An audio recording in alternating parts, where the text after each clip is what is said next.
Good day and welcome back to the Flying Doctor channel. This channel, we've taken a few long-haul flights. We've gone from LAX all the way to Singapore, from Sydney to Honolulu and onto LAX, JFK down to South America, and then hopscotched across South America on our way back to the States. One of the more busy long-haul routes, though, in the US is across the Atlantic towards Europe. And tonight, we're going to be on a journey over to London. So, if you're interested to see what Delta's long-haul flights across the Atlantic are like, stay tuned, sit back, relax, get ready for another flight review.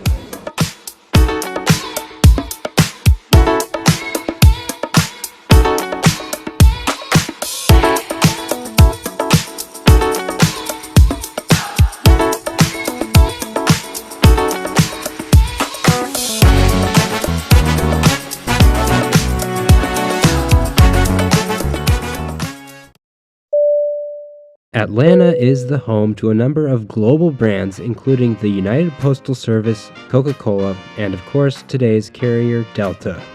Today's obligatory lounge review is at the newly opened Centurion Lounge in Terminal E.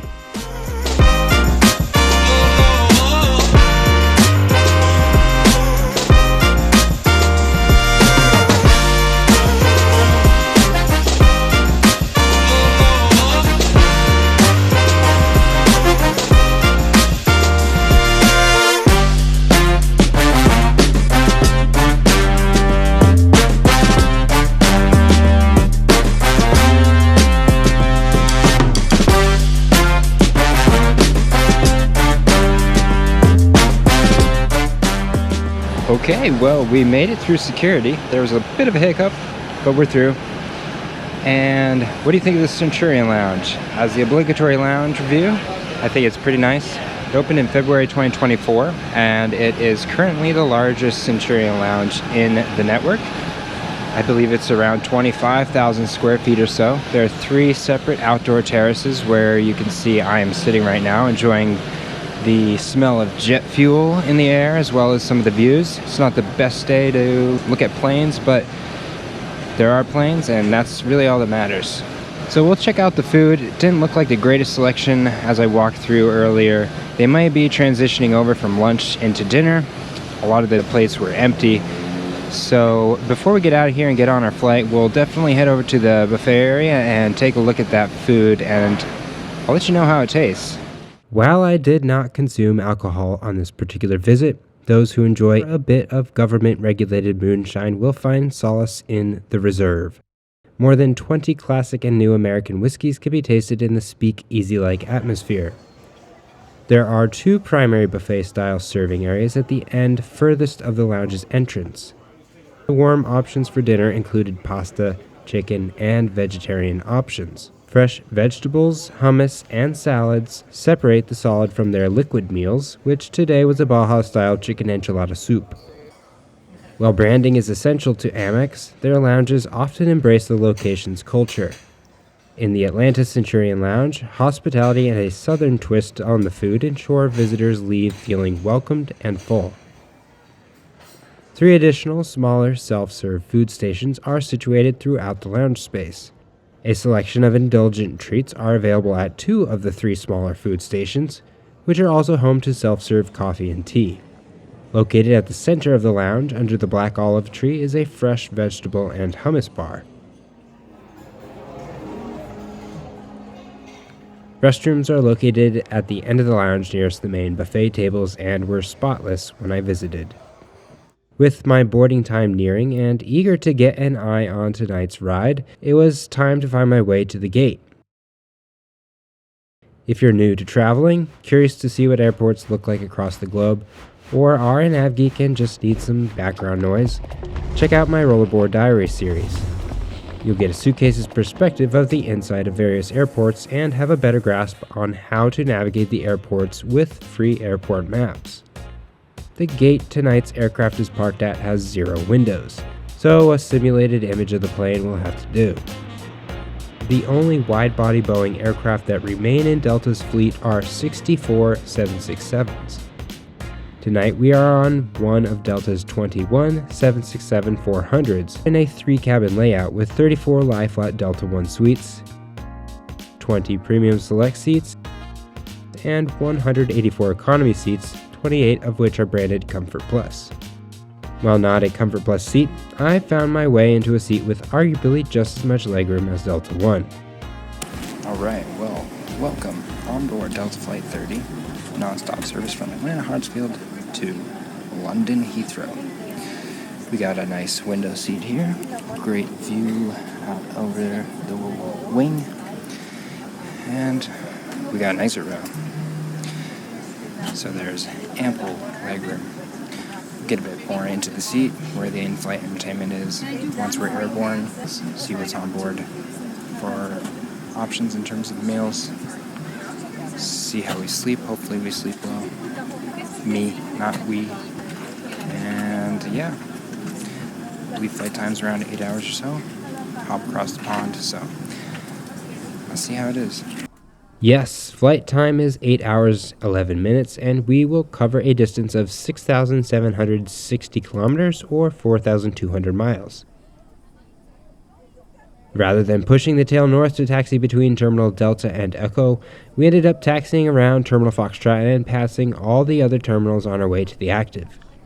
The winds this afternoon favored an eastern departure off runway 9 left. As the busiest airport in the world, the afternoon rush at ATL can see around 250 departures an hour, meaning takeoff clearances are given soon after the departing aircraft leaves the ground. We're now left Mike 2 clear for takeoff. Arnett, the latest time left Mike 2 clear for takeoff, Delta 30. 71348, latest time, we're now left Mike 2, London, wait for service departure.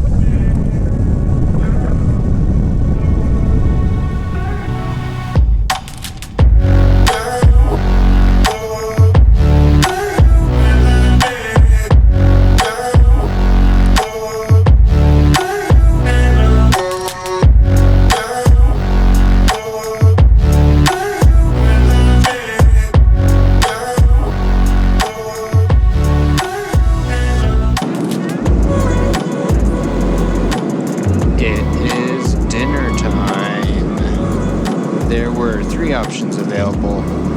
One was vegetarian chicken. One was, sorry, that doesn't make any sense. One was vegetarian pasta. Another was pasta with beef. And the third was chicken. I got chicken. Pretty sure it is not from McDonald's, but might want to come up with better labeling than that. I hope it's not from McDonald's, but everything was neatly arranged already on the tray, and all the FA had to do was slap on the main dish. So let's get it unwrapped and see what we're working with here.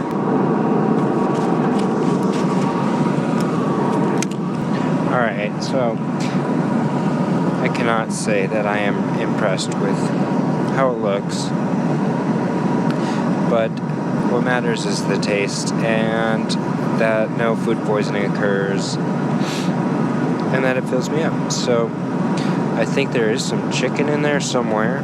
We'll find it eventually. This looks nice. Thought it might have been fruit, but maybe we'll see that later on in the flight towards breakfast. Alright, so there is flavor. That's nice. Carrots taste like carrots. But I've never been a fan of, I don't know, it's not prepackaged, but it's kind of like canned carrots and canned green beans. I always prefer fresh, but, you know, it does taste good. The chicken itself is very spongy, almost as if it's been sitting in brine for a few days before it was cooked, or after it was cooked. Either way, though, it is a meal. With dinner out of the way and into my gut, let's see if Delta's dinner passed my economy food requirements before looking at the seat. For those foodies out there, this is your warning that my bar is lower than low for an acceptable meal. As for taste, my taste buds recognized each constituent of the meal as edible, and therefore my brain told me it was okay to continue eating. The most important aspect of my food requirements is whether or not food poisoning occurred, and I'm happy to say that both meals on board this flight passed. Finally, I didn't hear or feel any complaints from my gut after the meal, which signaled to me that enough fuel was added to the tank to get me through the night.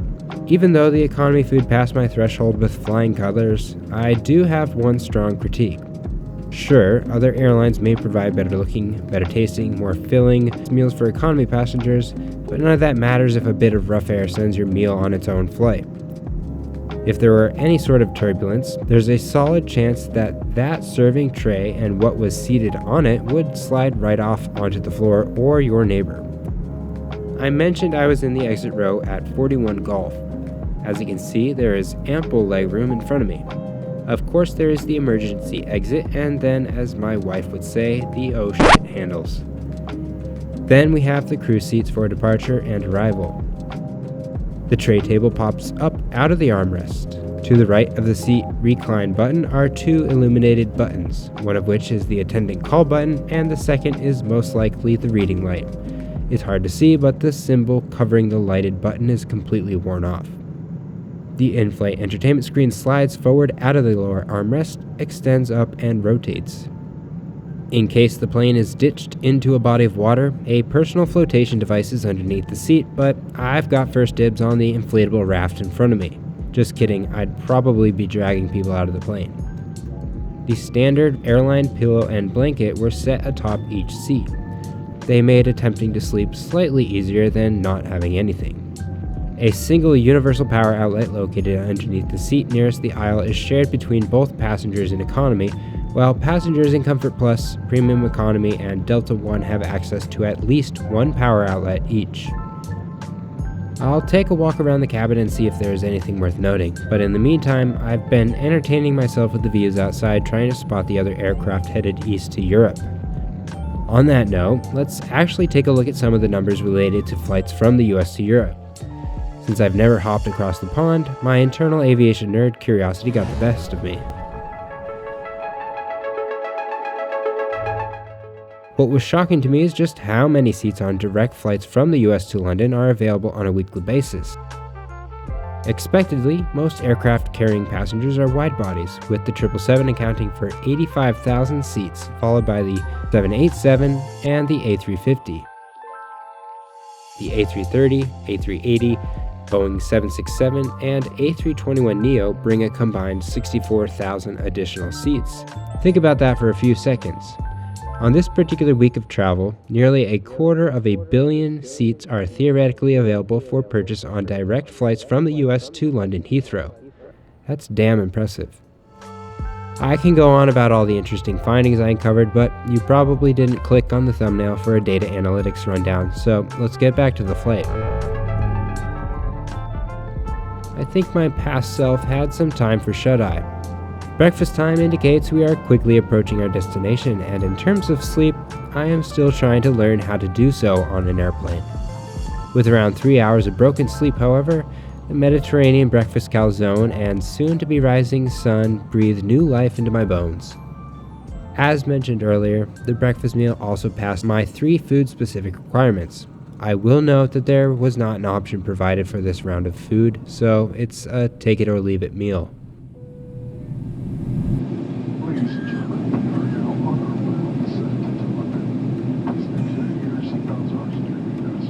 Having refused to close the window shade for the duration of the flight, I noticed the black expanse of emptiness outside was slowly becoming blue. This gave me a new opportunity to develop a stiff neck for the remainder of my trip, as I couldn't resist laying eyes for my first time on the United Kingdom. After spotting some fellow Heathrow-bound planes out the window and noticing we had made a unique turn, I turned to Flight Radar 24.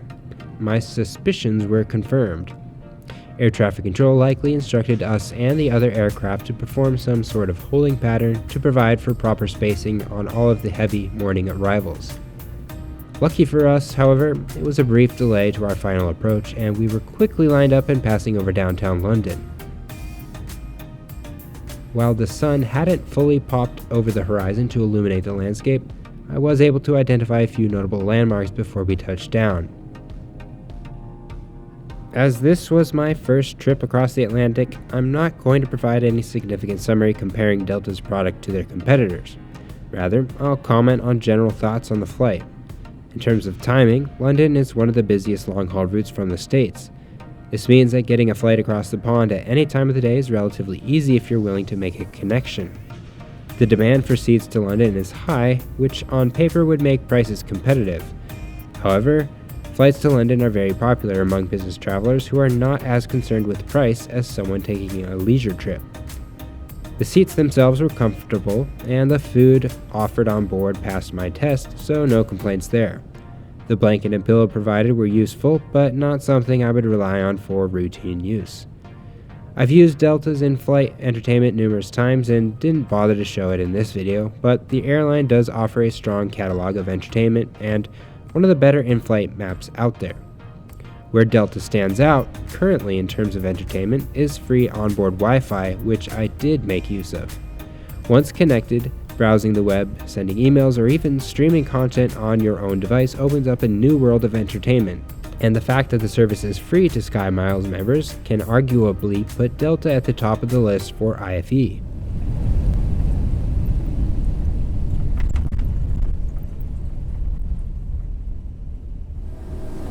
and gentlemen, welcome to London Heathrow Airport. The local time is 6:09 in the morning. Having touched down and made our way to the gate, I'm glad the channel has finally added an Atlantic crossing. If you've flown on other airlines across the Atlantic and experienced much better or worse flights, let me know in the comments. With all that said, it's time for past me to get out of the airport and be a tourist for 5 hours before my next adventure. Until then, thanks for watching. See ya!